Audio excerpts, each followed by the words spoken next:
Equilibrium is going to be a big part of several of the chapters coming up. But one thing that will follow us all through this whole quarter is what's called Le Chatelier's principle. And Le Chatelier's principle is just a way to make sense of some of the reactions that you're seeing. Le Chatelier himself was some kind of French dude who did mining and something like that. And he realized in the mind that some of these things were happening, and so he formalized it into what's now known as Le Chatelier's principle. I may not be saying Le Chatelier correct. I don't even know how to speak English, to be honest. So anyway, but here's the gist of it. Let's say Jonah comes up to me and goes, quadratics, I hate them, Russell, and he gets in my face. Well, I'm naturally going to step back, all right? Like, Jonah, you're like the last person that probably would do this, man. But anyway, let's say Jonah did get in my face. It'd be natural for me to like jump back a little bit, all right? So action, reaction in this day-to-day world, all right? And believe it or not, chemicals are kind of the same way, all right? If you start adding a lot of reactants, you're like blasting the reaction. And if you add lots of reactants, inevitably some of them will shift to the product side. Action, reaction, right? You add reactants, moves to the product's reaction. Formally, here's what Le Chatelier's principle says. If a system at equilibrium is disturbed, the system tends to shift the equilibrium position to counter the effect of the disturbance, which just means you get in the reaction's face, it's going to move, do something, all right? And usually that means move to the opposite side. If you're adding something, or if you're taking away something, it'll make more of what you're taking away. Now, taking away, adding means you're going to start changing temperatures. You can use the Chatelier to understand what happens with catalysts, changes the volume pressure. It's really cool. Le Chatelier's principle is pretty awesome. So anyway, this may not be the most efficient way to describe it, but really it's all about how equilibrium changes if you start messing with the equilibrium. Now, sometimes K changes when you mess with it. Sometimes you just readjust the position. We'll talk about that here too. If you start changing the temperature, you actually change the value of K itself, all right? Now, most of the things we're going to do in these first couple chapters, temperature is constant. But if you do change temperature, you actually do affect what the value of K is. This is just an example. Carbon dioxide as a gas, if it comes in contact with water, some of it dissolves, all right? And it's like if you open up a soft drink and you hear the fizz, that's what's happening. Heat is released as a product when this happens. So what this reminds you is that if heat is a product, this is like an exothermic reaction. All right? If heat is a product, this is another way of saying heat's released in a reaction. That's a way of saying this reaction is exothermic.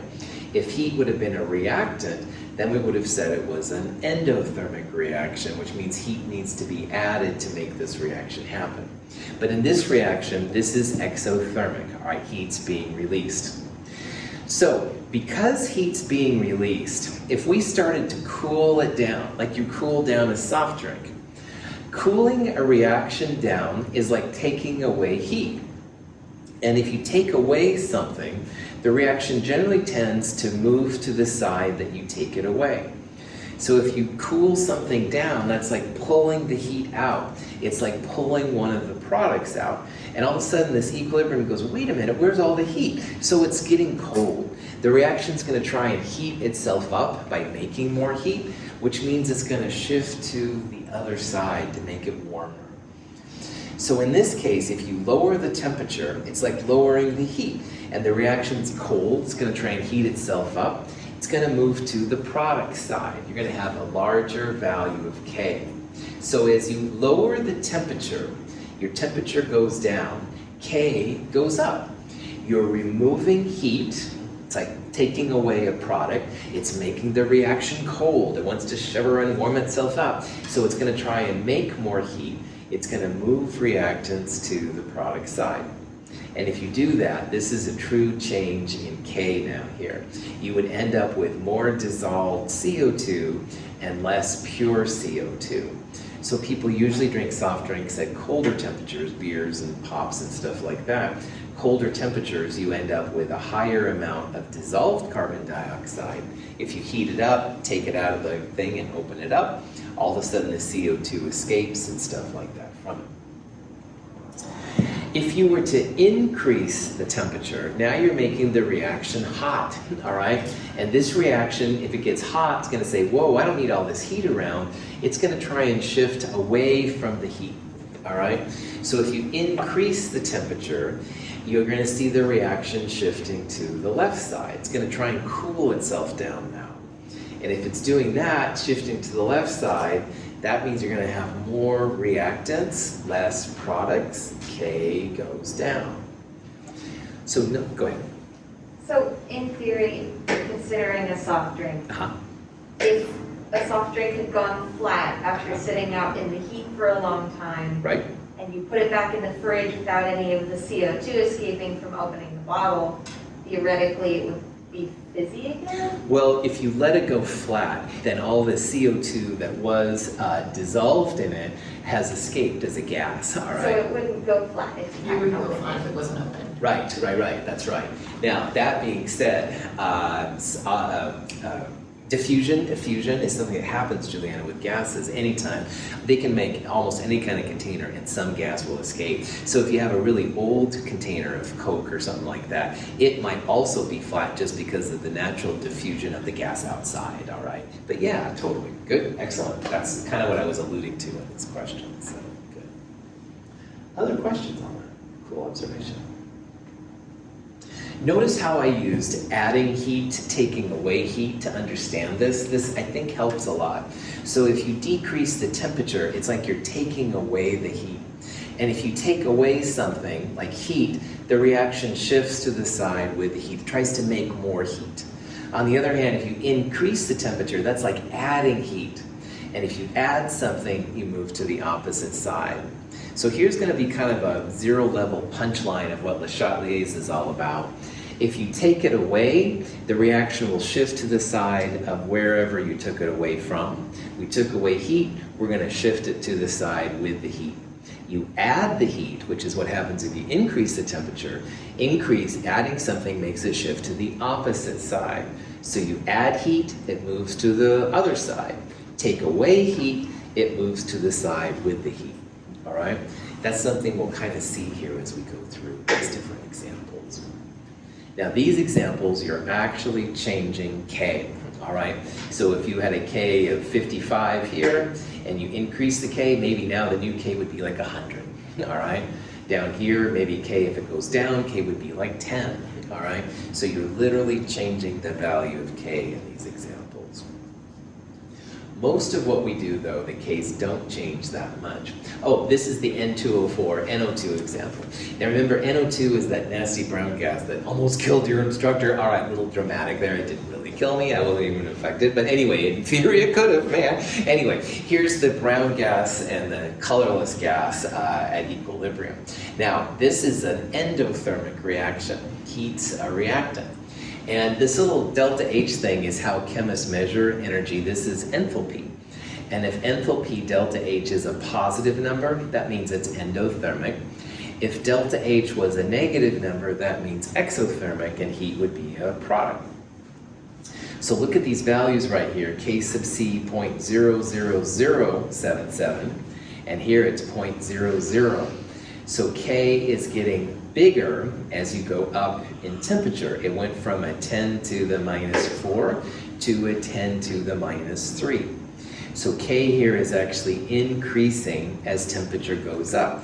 And we can make sense of that now, because as you go from 273 to 298, you're rising the temperature, you're adding heat.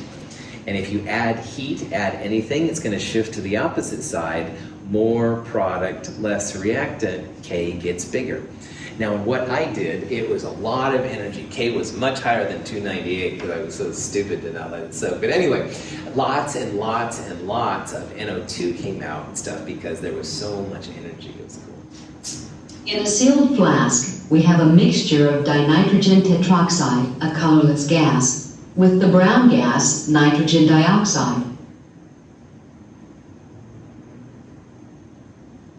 When we heat the flask, however, the dinitrogen tetroxide decomposes into nitrogen dioxide, creating more of the brown gas until equilibrium is reached for the higher temperature.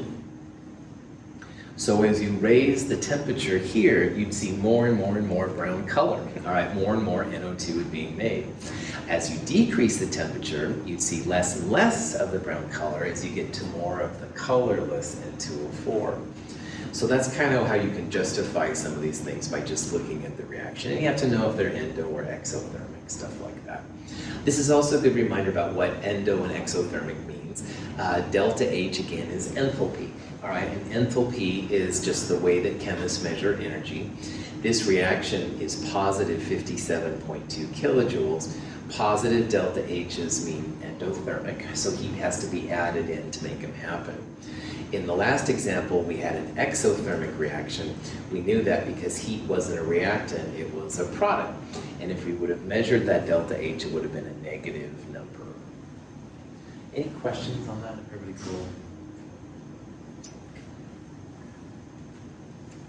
So here's a reaction. Chlorine and fluorine are making chlorine trifluoride, this nasty kind of thing, CFC. It says prep to equilibrium by raising the temperature.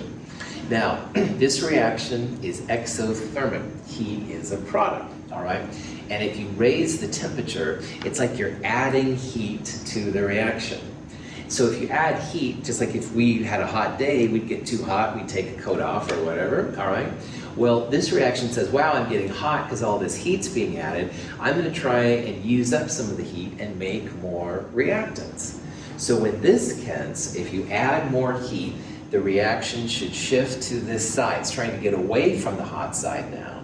And if you shift to the reactant side, that's what they call a shift to the left. So exothermic reactions will generally get less product favored, more reactant favored as you heat them up. Most reactions, as you heat them up, will become more product favored because most reactions, as we'll see, are usually endothermic. But in this reaction, this is exothermic, raising the temperature, adding more heat. Reaction gets away from what we're adding, more reactant. Cool. Okay. You can also play with gases with volume and pressure, all right? And we saw in Chem 222 how gases are affected by volume and pressure. Pressure and volume are kind of opposite each other. So we're going to see that as pressure would go up, the volume would go down. You can think about pressure as being like a force. And so if you had three molecules, the higher pressure would push them all together. So pressure goes up, the volume that the gases would occupy would decrease. On the other hand, you start lowering the pressure, now it's relaxed, the gases don't really want to be that close to each other anyway, so they start expanding. So pressure goes down, volume goes up, all right? So the effect is usually opposite each other. As you have more molecules, that's going to be a different kind of effect as well, all right? Because more molecules will start to change things around, and we'll think about that as we go through these examples. A sealed flask contains 3 molecules of nitrogen dioxide for every 1 of dinitrogen tetroxide, and the system is at equilibrium. If we then transfer the mixture to a flask with a smaller volume, NO2 molecules convert to N2O4 molecules, resulting in a net decrease in the number of molecules. In this way, the system compensates for the decrease in volume by a decrease in gas pressure. So in this example, you have 1 mole of gas on the reactant side and 2 moles of gas on the product side. And they're taking a big flask and they're putting the same amount of gas in a small flask. Well, small flask, you don't have as much elbow room, all right? So the tendency is to go to the side with fewer gas molecules. So as you lower the pressure, all right, went from a large volume to a smaller volume, the reaction will shift from the side with more molecules to fewer molecules. Because if you have smaller volume, you don't have the same amount of area to move around in. So we're going to have more N2O4 in the smaller flask. It just kind of squishes them together. On the other hand, in this reaction, if you go from a small volume to a large volume, Well, now you got lots of elbow room. And the N2O4 says, heck no, I'm going to split up into two NO2s. So if you went from small volume to big volume, now all of a sudden you've got more NO2 running around. They like having extra elbow room, basically, to do it. So this only applies to gases. It doesn't apply to solutions, all right, solids or liquids. They could care less. But with gases, you do see this kind of effect. So high pressure tends to prefer the side with fewer gas molecules. And high pressure means also small volume. On the other hand, low pressure, big volume, the reaction will shift to the side with more gas molecules. So you can literally look at a reaction to see how many moles of gas there are and stuff to see what's happening. So here's my ClF3 example again. And let's say we're going to decrease the volume, all right? So big volume to small volume, same amount. To figure out what's happening here, I would look that the reactant side has 3 + 1, 4 moles of gas. And the product side has only 2 moles of gas. So if you're decreasing the volume, less elbow room, you want to shift to the side with fewer gas molecules, which in this case would be the product side. So you're going to see a shift to the product side if you decrease the volume, because those molecules just don't have as much room to move around. You'd see the same thing if you increase the pressure. Increase the pressure would also push the more molecules to the fewer molecules side.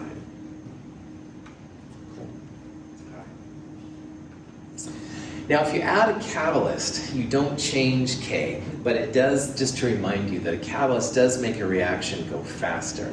It doesn't change anything. The catalyst isn't used up in the reaction, but it does affect how fast things will go. So catalysts aren't really something that affect equilibrium per se, but it does make it go faster. At the very least, you get to equilibrium faster than you would otherwise. Now, this is that example with ammonia again. Very, very large K at room temperature, all right? This is called the Born-Haber reaction, and it's super important. It kept Germany in World War I longer than they should have. Germany was running out of ammonia in World War I because the blockade that England imposed on them was causing chaos. However, Born and Haber created this reaction to create ammonia gas. Which was good for making ammonia, bad, of course, for making more munitions for war, but that's another story. Anyway, this reaction a lot of times has a catalyst of both iron and or potassium hydroxide. Sometimes catalysts are high industrial secrets that aren't revealed, so a lot of times I don't even know myself what the catalyst is. It's like kind of something that's very well kept hidden. But in this case, it's been well documented. They can use these. Anyway, when you change the concentrations of reactants and products, you don't change the value of K, but you do change the relative positions of what's happening, all right? This is really interesting phenomenon. So earlier I said how as you add a reactant, it'll shift to the opposite side. You can also add a product and it shifts to the other side. So adding something means you're shifting to the opposite side. On the other hand, if you take away something, the reaction tries to shift to the side you're taking away from. So keep that in the back of your mind. Now, I'm going to use this example of a water U-tube, not the YouTube with cool cat videos, darn it! But anyway, I'm using this value of a U-tube because notice how the left side of the U-tube is bigger and the right side is smaller. And that's cool because in this Haber fish, we have 3 + 1, 4 moles of gas on the reactant side and 2 moles of gas on the product side. So this is kind of like 4 moles of gas and this is like 2 moles of gas. So what we're going to do here is we're going to think about how ways to make more ammonia, make it more efficient to get more ammonia out. And we'll talk about adding and subtracting reactants and products and then see what happens in terms of this reaction. So again, more reactants, less products are what the bigger diameter means. Now in the real world, this is all balanced by gravity and stuff like that, but in this example, we'll see kind of what happens. All right, so let's see what this means. When we add water to the tank on the left, the water in the tank on the right moves up, and that on the left moves down. The water moves from left to right, so we say that equilibrium shifts to the right, as it would if we added more reactants to a reversible chemical system. Adding a chemical makes the reaction shift to the opposite side of what you're adding. So in this example, we're adding H2 or N2, either one. We're adding something on the reactant side. So you can see it would be like adding water, all right? And if you add water initially, it's not going to stay higher. It's going to shift, push everything this way. So at the end, you have equal amounts. And that's what the equilibrium constant's all about. But if you add N2 or H2, that means you're going to make more NH3. So if you were a scientist who wanted to make NH3, you'd want to add the maximum amount of N2 and H2 that you could. Because the more of those you add, it's going to shift the reaction over here by Le Chatelier's principle. You're going to make more NH3. So adding H2 and or N2 makes the reaction shift to the opposite side by Le Chatelier's principle, more products. If you add a reactant, you make more product. That's what Le Chatelier's principle is all about. Any questions on that? Okay. So, let's say that we're going to add to the ClF3, we're going to add more chlorine, add more reactant, all right? Well, like we just saw, adding more reactant shifts to the opposite side. Chlorine's a reactant, it's going to shift to the ClF3 side. We would expect this reaction to shift to the ClF3, the product side. Making more product comes from adding more reactant. You want to keep making more product, add more reactant, all right? Yeah. This is what Le Chatelier's principle does. It kind of helps you to predict how reactions will move, even if you haven't done the reaction yet yourself. So. Questions? Removing water from the left tank causes water to move from the right tank to the left. Equilibrium shifts to the left, as it does in a reversible chemical system when we reduce the quantity of the reactants. Now remember, the equilibrium means you've got N2, H2, and NH3 all at the same time. So we added N2 or H2 and that made more ammonia. Well, let's say we were trying this out. We wanted to remove N2 and or H2, remove reactant. Well, if you remove a reactant, the reaction will shift to the side you're removing. So earlier on, we took away the heat, we made it colder, and the reaction shifted to that side to make more heat. Here, we're removing H2 and N2, so the water level went down. Well, the water is naturally going to adjust back to that equilibrium level, and it's doing it by taking away from the product right side and making more reactant. So in this case, we would have less ammonia by removing N2 and H2. So if you were a scientist and you're trying to make NH3, you wouldn't want to remove N2 and H2 if at all possible, because at removing them would use up some of the NH3 which was naturally there. You'd end up with less product. So removing something, it moves to the side you remove from. Adding something, the reaction moves to the opposite side that you're adding. Here's another example. We're removing the F2 from the ClF3 reaction. F2 is a reactant. We're taking it away. The reaction's going to shift to the side that we're removing. It's going to shift from the right to the left. So this one would shift to the reactant side. Again, if you remove something, the reaction shifts to that side that you're removing from. And that's pretty valuable sometimes. So if you wanted to make ClF3, you wouldn't want to remove any F2 or Cl2 if you could help it, because that would just tend to make your product level go down. And again, they call that a shift to the left. Reactants are on the left, products are on the right. So whatever way your equilibrium is set up, a shift to the left would be reactants here, shift to the right would be products there. So, cool. Any questions on that? Adding water to the right tank causes the water of the left tank to rise as water moves from the right tank to the left. Equilibrium in the system shifts to the left, as it would if we added product to a reversible reaction. So what we did in this example was we added water to this side of the U 2. And initially the water was higher, so the water of course will adjust over here. This one goes up, this one will go down. We're still at equilibrium at the end. This would be equivalent in a chemical sense to adding ammonia, adding a product. If you add a product, the reaction shifts away from what you're adding. All right, so adding ammonia, it's going to shift to the left side. You'd make more N2 and H2. And this is similar to when we added N2 or H2 at the very beginning, we made more product. We added reactant, it moved to the product side. But here, we're adding product, and it moves to the reactant side. So if you want to make ammonia, you would not want to add more ammonia to your reaction. It would actually tend to break some of the ammonia down back to reactants. So again, the punchline here, you're adding a product, it moves to the reactant side. Adding something always moves to the opposite side of what you added. Here's another example. Let's say we're going to add ClF3, add a product. The reaction will shift away from what you're adding. So it should shift to the opposite or reactant side. Since ClF3 is a product, it'll shift to the left. So chemists would call this a shift to the left. If we added NH3, it would shift to the left. You'd have more N2 and H2 at the end of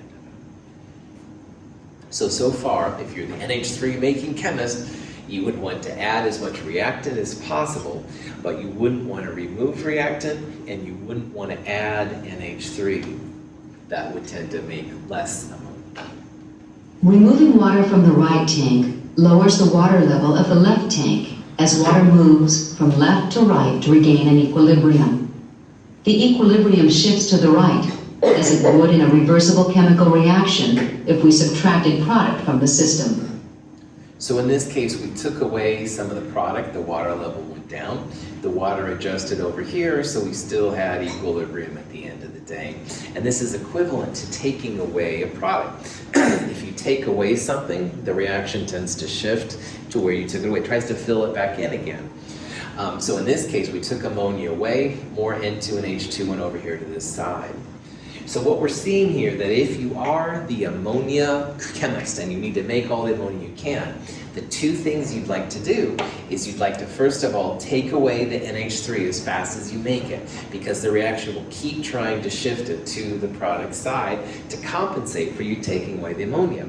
But the other thing you want to do then is add as much N2 and H2 in as possible.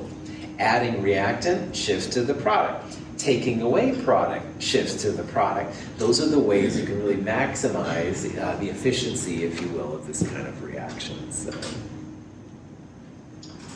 any questions on that?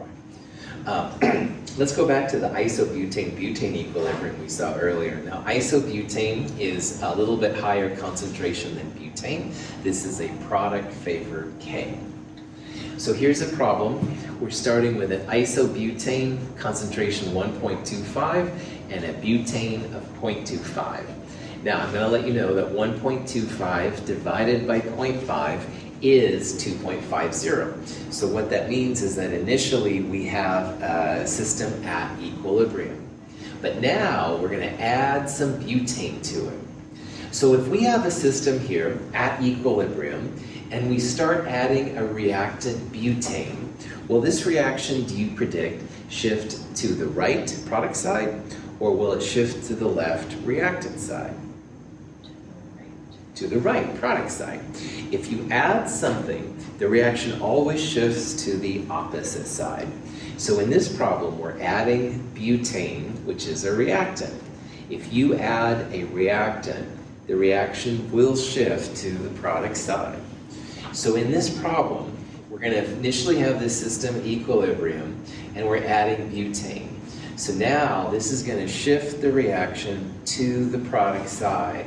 We're going to make more product. Now, this graph here is kind of interesting. K is kind of like the slope of a line, and the slope depends on the product divided by the reactant, the isobutane divided by the butane. So this line represents all points where the product over reactant equals 2.5. So initially 1.25 would be right there, And that's the butane, never mind. 1.25 would be right there, and 0.5 would be about there. So initially, we're right about here on the graph.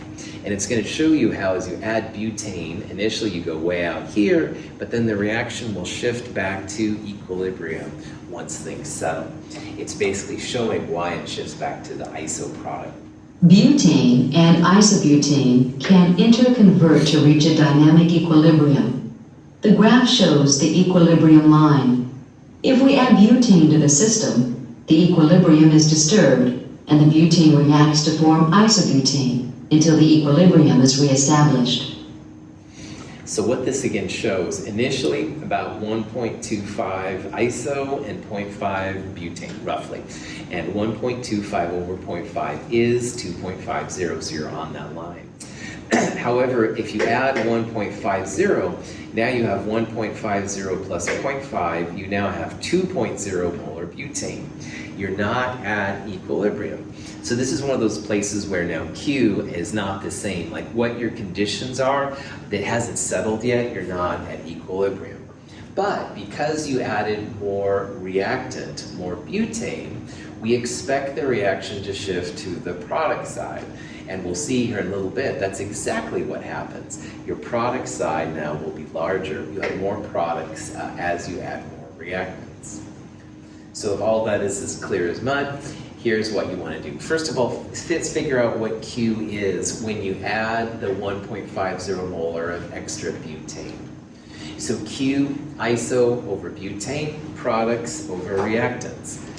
1.25 is the concentration of your product, and initially butane 0.5 plus 1.50 down here. So Q is certainly less than the K value, which was 2.5. And if Q is less than K, that means your reaction is going to shift to the product side. You can think about it like this number has to become more like 2.5. And in math, if this has to become bigger, you can either make the top part bigger or the bottom part smaller, or both. So what's going to happen here is that this number is going to get bigger, this number is going to get smaller, and both of those mean reactants are shifting to the product side. Now, you can do this and stuff by setting up an ice table if you'd like to. So your butane now is 0.5 plus 1.5, and the isobutane is 1.25. Because Q was less than K, that 0.625 was less than K, that means you have a shift to the product side. And what that tells you is that iso is going to go up and the butane is going to go down. Remember on the change line, one's always positive, one's always negative. So in this case, because it's shifting to the right, your iso is going to go up by x and your butane is going to go down. So at equilibrium, 2 minus x for butane, and an iso would be 1.25 plus x. Okay. All right. So 1.25 plus x for the iso, 2 minus x for the butane, and all of that equals 2.5. If you are having issues going from this part to x, please let me know, all right? I'm hoping this isn't too big of a thing. You would multiply both sides by 2 minus x at first.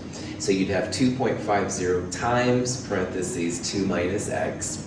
You distribute property, get all the x's on one side and the numbers on the other, and the x is 1.07. Also, if you haven't used solve function and you want to make sure it works, this is a good one to do too. Either way, but make sure you can get to this number. If you can't get to this number, then wow, let me know, because this is one of the things I really want to help you on. It's all just silly algebra, all right? It's all stuff you can do, but it may not have been stuff you thought about a lot over spring break. I wasn't even awake this time probably on spring break most days, but anyway, that's another story. Anyway, let me know if I can help you with this kind of stuff. But anyway, x 1.07. So now that you have x, we'll add it to the iso and we'll subtract it from the butane. So 1.25 plus 1.07, 2.30. And 2 minus 1.07, 0.93. Isobutane is larger than butane, which is good. If K was 2.5, we should have more product than reactant. Equilibrium has certainly shifted to the product side, to the right side. Any questions on that? Okay. Le Chatelier's principle can be broken down kind of to these things. Once in a while, you'll see a change in, excuse me, let me back that up. If you change the temperature, there we go. Changing temperature will change the value of K. So like in the last example, 2.50 was our K. If we started doing this at 300 Celsius, we would absolutely change the value of K. But we can still think about changes to temperature and stuff like that in Le Chatelier's. Remember, Le Chatelier's, you add something, reaction shifts to the opposite side. You take something away, reaction shifts to the side that you take it away. So adding heat, which is what you would do when you increase temperature, it'll shift to the opposite side. It is helpful to know if it's exo or endothermic. Catalysts don't change the equilibrium at all, but it does make the reaction go faster. K is not affected when you do a catalyst, but it does take less time to get to the equilibrium. So if you can use a catalyst, it's usually a good thing. On the other hand, what we focused here on recently is what happens when you add or take away a reactant or product. And again, the punchline, you add something, reaction shifts to the opposite side. But if you take something away, the reaction itself shifts to try and fill in the hole, try to make more stuff, if you will, from what happened. This week in lab, honestly, it's kind of a fun lab. Next week in lab, we're going to do a lab where we actually calculate an equilibrium constant. And the week after that, it's a lab on Le Chatelier's principle. So you'll actually have experience, like seeing how adding something makes it shift to the opposite side. Woohoo! Any questions on it? Okay, that's actually the end of chapter 13. Every chapter that I talk about will have some of these slides. I won't usually go over them, but we have a little time here, so let me do it. Every chapter has both a study guide, a concept guide, and a chapter guide, which isn't listed here. A study guide is literally a bulleted list of highlights from the different chapters, and it's kind of, those are the parts that I think are really important. If you go through those, you can kind of see, like, make sure that they at least sound familiar. If it doesn't look familiar, look at those up. A concept guide is a handout, and it has worked problems from the chapter. So like, for example, if the quadratic thing is weird or the Chatelier's principle, you can look at the concept guide for some example questions, and it has detailed answers like how you'd solve them. I also have what's called a chapter guide, which are online only, which are lists on the website of things that might help. Now, there's also these equilibrium constants. There's many types of them, and we'll talk about them as we go through. These last couple things, after the different sections, I have a list of what I consider to be the important equations from the chapter, and maybe they'll be helpful, maybe they won't. And after that, there's actually a couple questions that come from the chapter. And here's the questions, and here are the answers. So if you're bored, don't throw tomatoes at me, please. You can look these things over and stuff and try and make sure that you're on the right thing. And if you get stuck on any of these things, I would absolutely help you. Just send me a quick email. All right, for Wednesday, calculator, safety glasses, printed copy of the ID the Unknown Compound Lab. Bring those things with you. Nothing is due. Any questions on anything? All right, have a great day. Super psyched to have you all here.